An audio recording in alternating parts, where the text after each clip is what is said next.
for newbie investors, I guess, because personally, I'm obviously coming from out of town, and I've really done a lot of research over the past couple of years myself, as in like the best places to invest. London and the Southeast was a little bit outside of my budget. So I had to look elsewhere, and I think Liverpool was one of the areas which was, low entry barrier, and good potential for high yields, and potential for capital growth.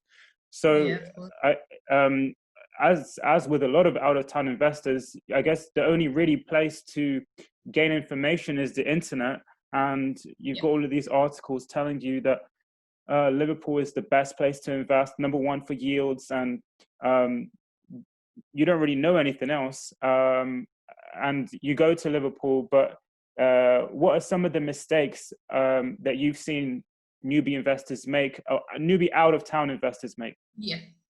So people, exactly, you hit the nail on the head. People come to Liverpool because it's a low barrier to entry. So the yields are fantastic, obviously, but if you've only got a certain pot of cash, it's not even going to touch the sides in London or the southeast or things. So a low value house, if you're picking up a 3-bed for 80,000, for example, and your deposit is 20,000 plus some legals, that's pocket change in comparison to the £1 million houses. But the problem is that they see online these kinds of really cheap houses. So they see the deals being advertised, a 40 grand house or a 50 grand house. And they get this idea that that's the way to go. And for us, we don't veto any part of our city. I never say to anybody, you shouldn't buy there. I will say to you, there's some issues there, there's some antisocial behaviour or things like that. But I need people to understand what they're getting into.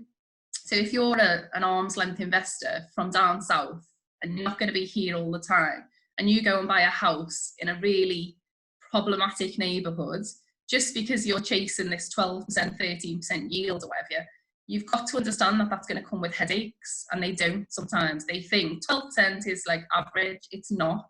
Average now is 7 or 8%. That's pretty standard.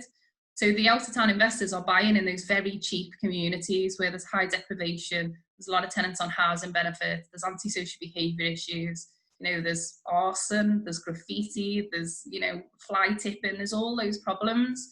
And actually, if you costed it out over 3 years or 5 years in terms of maintenance and the call outs and your time, you probably end up with a very, very low yield on some of those. Whereas actually, if you bought something a bit safer, an £80,000 house rather than a £50,000 house, you're probably going to limit, how much time you need to spend thinking about that. And people don't always value their time. I think they think, I can do that, I'll just nip up.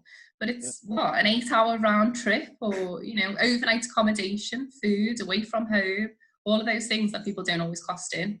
So I think we need to avoid the very cheap end, low value houses, unless you're very confident in that space. And we've got some of them, but, we're 20 minutes, half an hour away from many of them, so it's much easier.